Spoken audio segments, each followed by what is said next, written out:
Welcome to the FomoShow about TV technology and home theater news. This week's headlines begins with the death of MicroLED TVs. What happened? Let's just say you can blame Apple, OLED, and physics. But you know what's not dead?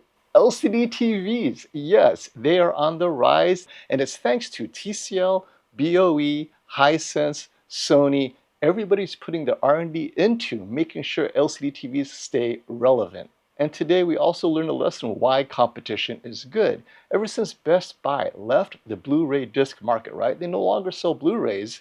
Guess what? Average price of Blu-ray movies have shot up to $44 per movie. And Inside Out Part 2 is out today, but only 100 theaters are certified to show it as the creator intended in HDR, because these 100 theaters are the only ones capable of getting bright enough. So how bright does it have to be? We'll tell you today on the FOMO Show. Today's video is brought to you by WhoKeys. Trying to build a PC on a budget but don't know where to buy your Windows software cheaply? WhoKeys to the rescue. Use my coupon code SF20 and immediate discount with a free upgrade to Windows 11. At the bottom of this order where it says code card, to the right is the product key you need to activate Windows. So copy this long number, then go to the Windows menu and click on Settings. In the Settings menu at the bottom, select Update and Security.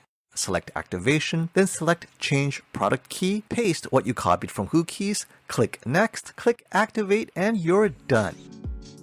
You can buy Windows 11 Pro or Office 2019 Pro with my discount code SF20. Yes, I've been using WhoKeys for the last several years on my own PC builds and it just works. Let's hit it off with the death of MicroLED TVs. Now, I know you're saying, wait, how can you say that? It's not even out yet. And I'll tell you this, it's never going to be out. Now, let me define a TV as 65-inch, 75-inch, 77, 85. You're not going to see any MicroLED TVs from 65-inch to 85-inch ever. First, Apple is no longer interested in putting any MicroLED screens on any of their devices, well, as of now or in the near future.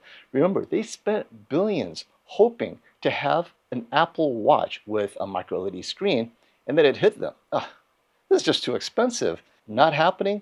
They pulled out. That resulted in a domino effect of many suppliers going, oh my gosh, what happened to our intended investment from Apple? Well, that's gone. So that's one factor, right? That kind of curtailed the development of micro-LED screens at a smaller size, because normally you start with a smaller size, you go up to an iPhone size, then maybe a monitor, and then to a TV. Well, that small size is now gone. Second, I think this is even more important. OLED technology has improved so much. I'm talking specifically qd-oled, right? Samsung Display's latest and greatest OLED technology. They've pushed performance, price, efficiency to a point where you have to ask yourself, why have a micro-LED TV that costs maybe 4 times as much for the same size at best, right? Even 4 times as much is a bit low. Let's say qd-oled right now, the S90D, right? 65-inch, under $3,000.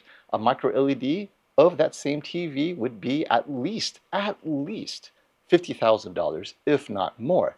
Now, what would be better with this micro LED TV that the qd-oled isn't already producing?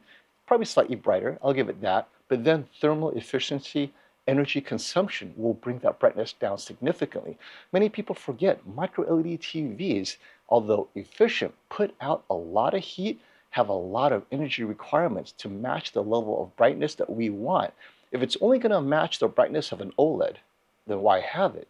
So you're saying, yeah, I want micro-LED TVs because I want that 2,000 nit, 3,000, 4,000 nit. That's the problem. When you get to that level of brightness, current micro-LED TV technology have 2 constraints. First, energy consumption, right? So governments will stop it right there in its tracks. But second is heat emission. Imagine how hot it gets if you're going to hit 2,000 to 4,000 nits. And with that heat, okay, we're saying it is so hot, above 2,000 nits, it will literally melt the plastic parts holding the interior, all the little circuits that are made of plastic. That will be in jeopardy. You see the problem? So, and that's if you have the TV. Before you even get to the TV, we get to the other reason, which is physics. The production of little tiny micro LEDs, right? Little pixels, each one is its own microchip. Placing it That is super expensive. And to do it accurately with a yield above 90% so you could drive those prices down, right now, they don't have that technology. I mean, they're still developing it, but you have these two big obstacles. First, OLED TVs are so good, to match OLED makes no sense. You already have OLED at way less. But to beat OLED, well, that's the problem. Too hot, too much energy, and lastly, even if you solve these two, as cheap as OLED and can beat OLED, manufacturing and production not there.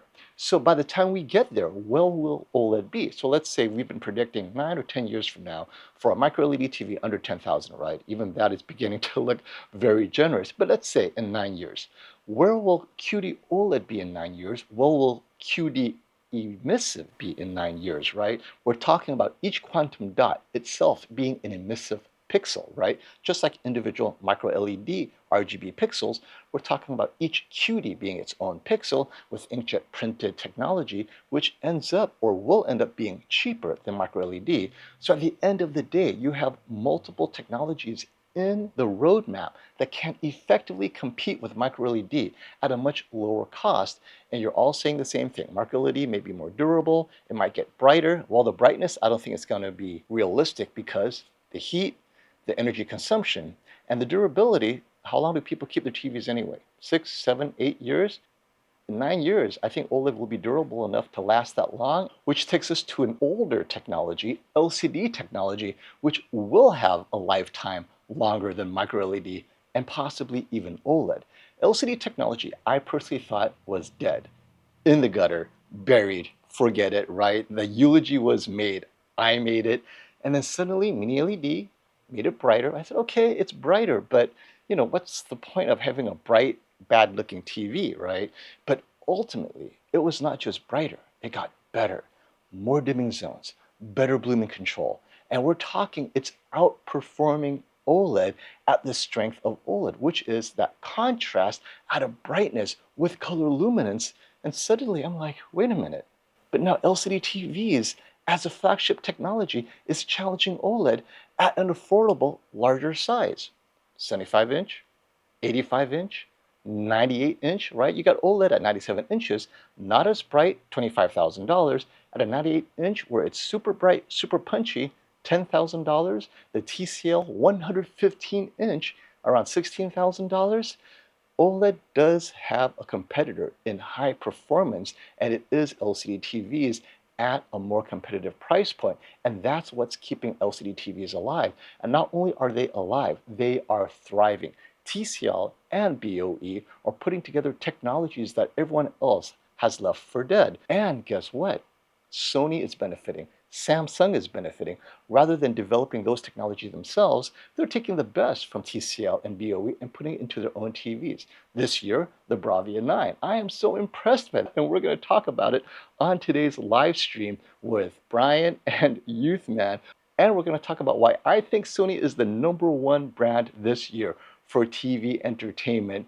I know you'll disagree. Check out the live stream and come on and let's discuss it. Now, speaking of competition being good, right? LCD pushing OLED, what happens when you take away competition?